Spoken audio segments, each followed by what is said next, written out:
जय माता दी। आज की वीडियो होने वाली है बहुत ही मज़ेदार, बहुत ही कुछ सीखने को मिलेगा आपको। तो हमारे घर में आए साधु बाबा जी, जो कि हमारे नज़दीक के ही हैं, पंडित जी भी हैं। इनकी पूरी बातें ध्यान से सुनिएगा। अगर आप रो नहीं दोगे तो मुझे पूछना, मजाक नहीं, सच्ची में बहुत मज़ा आया इनकी बातें सुन के। पैदल यात्रा की और 17 साल तक अन्न ग्रहण नहीं किया। तो जय माता दी। यहाँ पे हमारे बीच में पंडित जी बैठे हैं और ये हमारे कुल पुरोहित भी हैं और आप लोगों ने उनको देखा भी है कई बार। तो इनके बहुत अच्छे अच्छे अनुभव रहे हैं जिंदगी को लेके। तो एक इनका जो अनुभव है माँ के मंदिर में पैदल जाना, माँ वैष्णो के मंदिर में, मैं इनके साथ छोटी सी वार्तालाप करूंगी। हम पूछेंगे कि क्या क्या परेशानी आती है।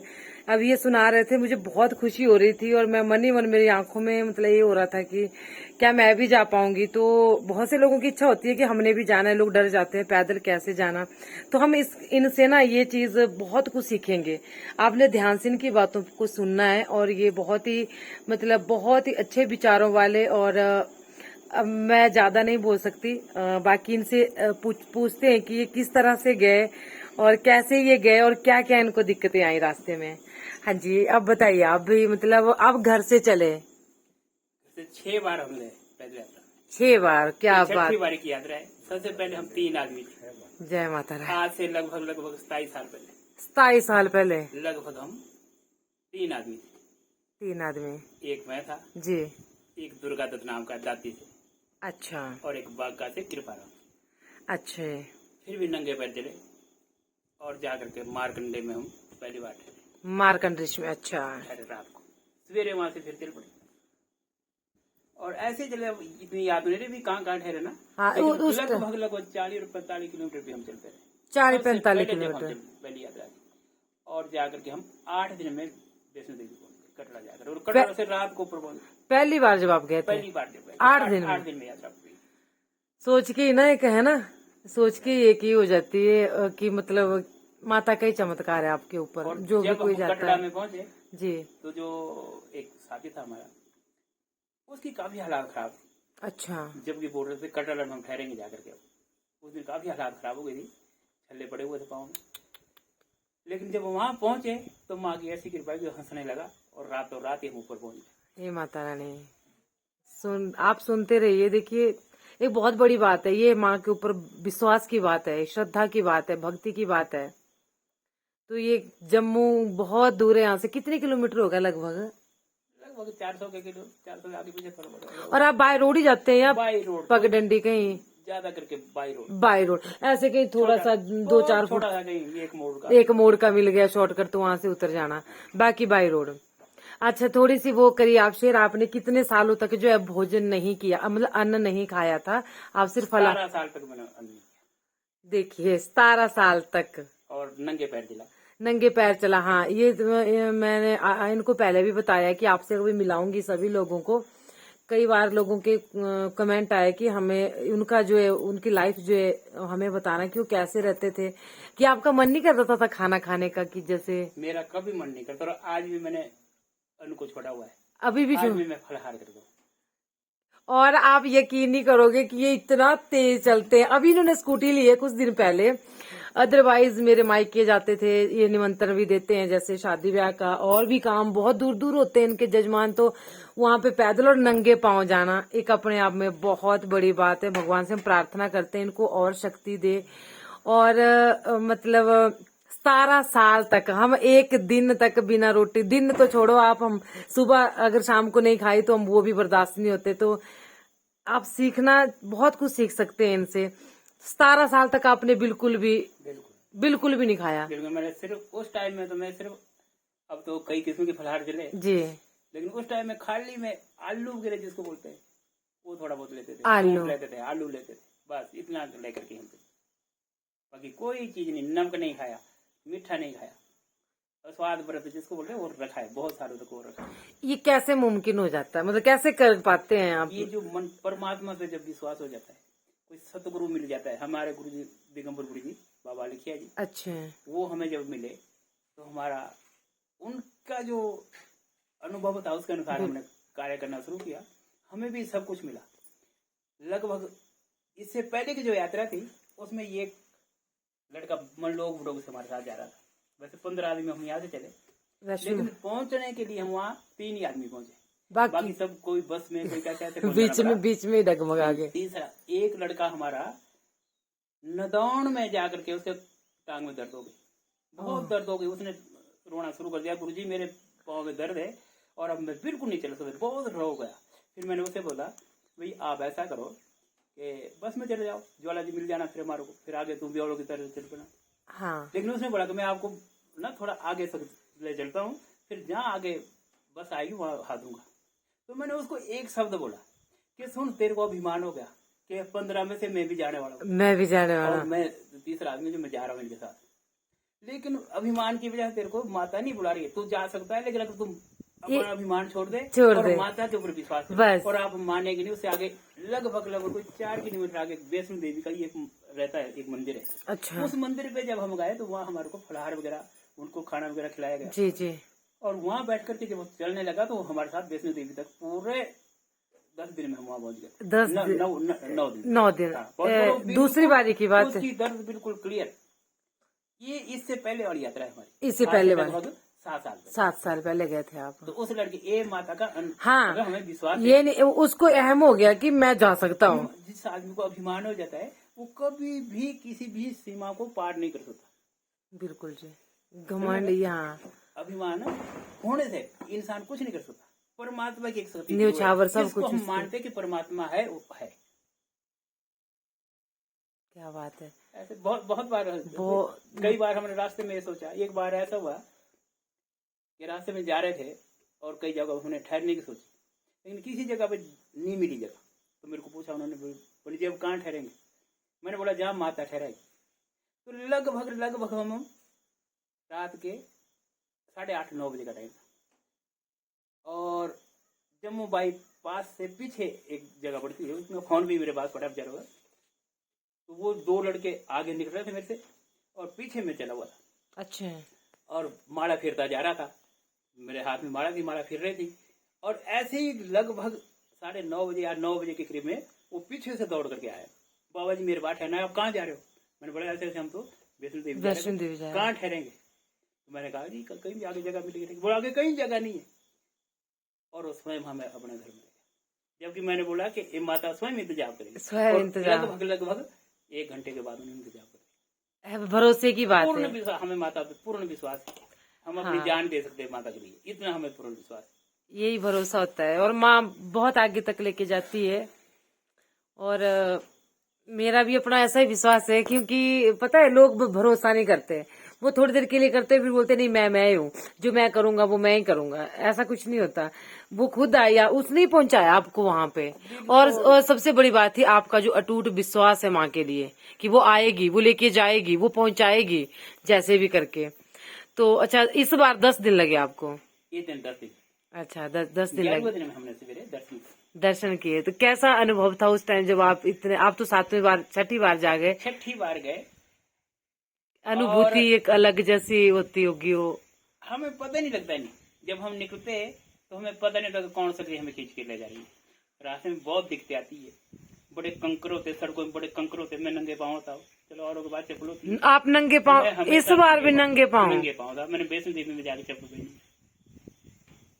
जय माता। मैंने प्रण किया हुआ था कि मैं जब वैष्णो देवी में जाऊंगा तभी चप्पल पहनूंगा, अगर माता नहीं बुलाएगी तो मैं नहीं पहनूंगा। और अब लास्ट बारी में मैं प्रण करके आया हूँ माता को। माता मैंने 6 बार बोला कि मैं तेरे दरबार में नंगे पाँव आऊंगा, और तेने मेरे को पहुंचा दिया। मेरा अभिमान नहीं, मैं सच कह रहा हूँ, तेने मुझे पहुंचा दिया। लेकिन अब मेरी इच्छा पूर्ण तब होगी जब तू 7वीं बार स्वयं मुझे बुलाएगी। मैं स्वयं नहीं बुलाऊंगा, मैं आऊंगा। लेकिन अब तू अगर मुझे बुलाएगी तो मैं 6 बार मैं खुद गया, मनोकामना पूर्ण कर ली। क्या बात है। वो जरूर बुलाएंगी, वो किसी भी रूप में आएंगी, वो कैसे भी करके वो करेंगी, वो जरूर बुलाएंगी। और भगवान करे। मेरी भी एक इच्छा है, पर पैदल का तो मैं बोल नहीं सकती अभी, लेकिन बस में ही चाहे जाना हुआ कभी भी तो बस में जरूर जाना। हाँ, जरूर है। बहुत इच्छा है माता के दरबार में। बहुत सब तक माँ है। हाँ, बहुत सब तक माँ है। हर एक माता में शक्ति है, शक्ति है, में शक्ति है। लेकिन हमने अनुभव किया, माता की इतनी कृपा होती कि हम तो रात को, आप नहीं मानेंगे, एक बार तो 24 घंटे भी चलते रहे, रात दिन चलते रहे, रात दिन चलते रहे। जबकि कटरा से आगे जाने के लिए जो ना आर्मी रहती है, ऐसा तो आर्मी वालों से हमने पूछा कि रात को हमारे को कोई दिक्कत आएगी, उन्होंने सिर्फ एक शब्द हमें बोला, आपने चुप नहीं जाना नहीं है, आपने जयकारा लगाते जाना जोर से, जय माता दी, जय माता जय दी माता। बोलना, आपको कुछ नहीं होगा, आपकी पूरी रक्षा दी। तो हम बिल्कुल मजे, पूरी रात चलते रहे। क्या बात है। एक मतलब बहुत अच्छा लगा, मतलब बहुत ही, मैं बता नहीं सकती आपको कि कितनी खुशी हो रही है मुझे। मैं वो बता ये रहे हैं और मैं फील कर रही हूँ कि मैं वहां पे हूँ, मैं दर्शन कर रही हूँ। अच्छा, भीड़ होती है बहुत ज्यादा माँ के मंदिर में? ज्यादा भीड़ होती है, बहुत ज्यादा भीड़ होती है। एक बार हम बस में भी निकले थे। अच्छा, बस में भी गए थे? उस टाइम में मेरा एक बच्चा था, बहुत छोटा बच्चा था उस टाइम में, 2 साल का बच्चा था। बच्चा साथ लेके बस में गए थे और श्रद्धा से गए थे, घरवाली साथ में थी। इतनी भीड़ थी कि मत पूछो आप। और वहां पे टिकट के द्वारा जो ना वो पास मिलता था, उससे हम दर्शन करते थे। तो रात को जब पूरी रात बस में चले हुए थे, बहुत पहले की बात है, और जब वैष्णो देवी में पहुंचे जाकर के, तो मुझे रात को नींद आ गई। और नींद में सोचा मैंने कि कहीं हमारे कंबल उठा करके ले जाऊँ, वहाँ कंबल जो है किराए पे मिलते हैं। हाँ। तो सवेरे के टाइम में सब लोग जो थे निकल चुके थे, हमारे वाले ग्रुप। अगले ग्रुप की बारी थी, तो माता चोर के रूप में मेरे सामने आई, ऐसे उसने लेडीज बन के, और उसने मेरे कंबल उठा दिए। कहते ऐसे उठा लिए कंबल, और मैंने बोला कोई चोर है ले गया। जैसे मैं खड़ा हुआ तो ऐसे आवाज पड़ रही थी, फलाना ग्रुप खत्म हो गया, अगला ग्रुप चलो। तो हम ही 2 आदमी रह गए थे उस ग्रुप में, और फिर वरना हमारे को दोबारा नीचे आकर टिकट कटाना पड़ना। ऐसी माता में बड़ा क्या नाम है। आपने बहुत वो किए हैं अनुभव, बहुत ज्यादा। मुझे परमात्मा पे पूर्ण विश्वास है, माँ पे पूर्ण विश्वास है। कोई कुछ भी बोले, लेकिन हमारा जो धर्म है, भगवान से जोड़ने का बहुत अच्छा धर्म है। इसमें सिर्फ और सिर्फ मैंने स्वयं इसको सिद्ध किया है। पोथी बड़ी बड़ी जगमुआ पंडित भया ना कोई, 2.5 अक्षर प्रेम पढ़े 100 पर पंडित हो। ये 2.5 अक्षर है, स आदा त और य, सत्य।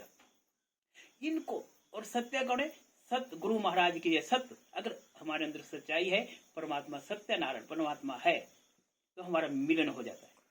लेकिन क्या कि हमें बिल्कुल सच के रास्ते पे चलना, बिल्कुल कभी कठिनाई नहीं आती, कभी कठिनाई नहीं। बहुत हो जाए तब नहीं घमंड, कुछ ना रहे तब नहीं दुख। इंसान के पास कुछ भी नहीं होता। नहीं हाँ। बड़े बड़े को देखा हुआ है, रावण हमने नहीं देखा, लेकिन सुना सोने की लंका थी, खाक बन गई। खाक बन गई घमंड के कारण। बहुत विद्वान थे। आज के युग में भी अंग्रेज लोग आए, अत्याचार बचाए, वो भी चले गए। ऐसे कोई बड़ी जगहों को हमने देखा कि जिसमें जाकर के जिस लोग ने असत्य की ओर को जो गए वो नष्ट हो ली। लास्ट में जाकर के सत्य की जीत हुई, और सत्य से बढ़ करके कोई दुनिया में चीज नहीं है। बिल्कुल बिल्कुल बिल्कुल सही बात बोली हम आपने। और हमें बहुत खुशी हुई कि आप माँ के मंदिर में जाके आए और पैदल लोगों तक आपने अपनी बातें पहुंचाई। और बस मैं एक बात और पूछना चाहती हूँ कि मेरे जो देखने वाले हैं उनको आप बता दीजिए। कुछ लोग चाहते हैं कि हम जाएं, लेकिन उनका मतलब हिम्मत ही नहीं हो पाती, तो क्या उनको एक कुछ संदेश दे दीजिए। जब तक उस माँ पे, उस परमात्मा पे विश्वास नहीं होगा, हम किसी भी चीज को प्राप्त नहीं कर सकते जब तक उसका टारगेट नहीं होगा। लक्ष्य जरूरी। अगर लक्ष्य होगा, टारगेट होगा, अगर हमारा श्रद्धा होगी, भक्ति होगी, तो वो स्वयं पहुंचा देगी। कोई भी काम मुश्किल नहीं है, इंतजाम करेगी। हम यहाँ से हरिद्वार में भी एक बार पैदल यात्रा में 2 लड़के जा रहे थे, आज से लगभग 5 साल पहले। हरिद्वार गए थे? हरिद्वार पैदल गए। एक शाकुंभरी माता आती है रामगढ़ से आगे जाकर के, कपाल मोचन से आगे जाकर के। अच्छा। तो शाकुंभरी माता के जब हम उस जंगल में निकले रात को फंस गए, तो हम डर रहे थे, न जाने कहा बड़े बड़े खेतों में फंस गए। लेकिन उस माँ की कृपा से भी जाकर के हम वहाँ पहुंच गए, पहुंचा दिया उन्होंने। श्रद्धा पक्की थी, भरोसा पक्का था। बिल्कुल। देखो, अगर इंसान के अंदर सत्यता है, सत्य है, वो परमात्मा को सत्य मानता है, तो उसके साथ परमात्मा रहते हैं। उसको कोई रुकावट कभी हाँ नहीं पहुंचा नहीं सकता, कोई नहीं, कोई गिरा नहीं सकता। नहीं, सत्य को आँच नहीं आती। हमारे पुराने बुजुर्ग सत्य को आँच नहीं आती, हाँ, के पाँव नहीं। तो इसलिए हम जब विश्वास करते हमें सब कुछ प्राप्त हो जाता है, कार्य आसान हो जाता है हमारा। बाकी मुश्किलें आती हैं, वो भगवान की परीक्षाएं होती है। अब अगर हम भागवत की कथा का सुनेंगे, किसी भी कथा को सुनेंगे, तो आप देखिए कि जो भक्ति मार्ग को, सत्य के मार्ग को उसको दुख हुआ। प्रहलाद जी थे, कितना बड़ा दुख उठाया उन्होंने, लेकिन बाद में जाकर के पूरे परिवार को, पूरे कुल को उन्होंने तार दिया। हमारे युगों तक नाम लिए बच्चे हुए। और ध्रुव को कितनी बड़ी कठिनाई आई, ध्रुव को घर से जाकर के कितने जंगलों में तपस्या करनी पड़ी, लेकिन बाद में जाकर के ध्रुव लोक को प्राप्त कर, ध्रुव लोक को प्राप्त करे, और तारा बन के आज तक वो कोई करेगा तो उसको दुख आएगा। पहले दुख आता है लेकिन बाद में सुख ही सुख है। क्या बात है ये। बुराई हाँ, के अंदर पहले सुख है और बाद में दुख है। दुख ही दुख है। बाद में जाकर के ना जाने कौन कौन सी यात्रा होती है। ये बात इनकी बहुत अच्छी लगी मुझे कि हाँ, बुराई में पहले सुख आता है, बहुत कुछ मिलता है, लेकिन उनका जो लास्ट होता है ना वो बहुत बुरा होता है। और जो भक्ति का मार्ग है, सच्चाई का मार्ग है, उसमें पहले दुख आते हैं, बाद में बड़ा सुकून मिलता है। राजनीतिक भी बच्चों में हमारे पढ़ते थे तो बोलते थे, सच्चाइयों के बल से आगे ही बढ़ते रहना, रख दोगे एक दिन तुम संसार को बदल के। ये राजनेताओं के लिए। अगर हमारा राजा एक हमारा जो एक मंत्री है, हाँ जी, हाँ अगर वो सच्चाई पे चला होगा तो भारतवर्ष को विश्व का गुरु बना सकता है। बिल्कुल, अन्यथा नहीं। हाँ बिल्कुल सही बात है। तो बहुत अच्छा लगा। और मैं आज मतलब मेरा भी दिमाग बहुत शांत हो गया। कई बार मैं भी उलझनों में रहती हूँ। एक बार फिर इनसे मैं भी मिलके, और जो ये दृढ़ता वाली बात कही इन्होंने, भरोसे वाली बात कही कि जो भगवान की रास्ते पे उनको पाने के लिए चलेगा, अपनी भक्ति सच्ची रखेगा, उसको कोई हानि नहीं पहुंचा सकता। ये बिल्कुल सही बात है। माता रानी से प्रार्थना है कि आपको 7वीं बार जरूर बुलाए महामाई अपने पास। और इसी के साथ जय माता दी, सभी लोगों को जय माता दी, जय माता दी। अगर माता मुझे बुलाएगी ना 7वीं बार तो मुझे विश्वास होगा कि माता ने मेरी यात्रा संपूर्ण कर दी। जरूर जरूर, माता से प्रार्थना है मेरी भी कि आपको जरूर बुलाए। तो जय माता दी।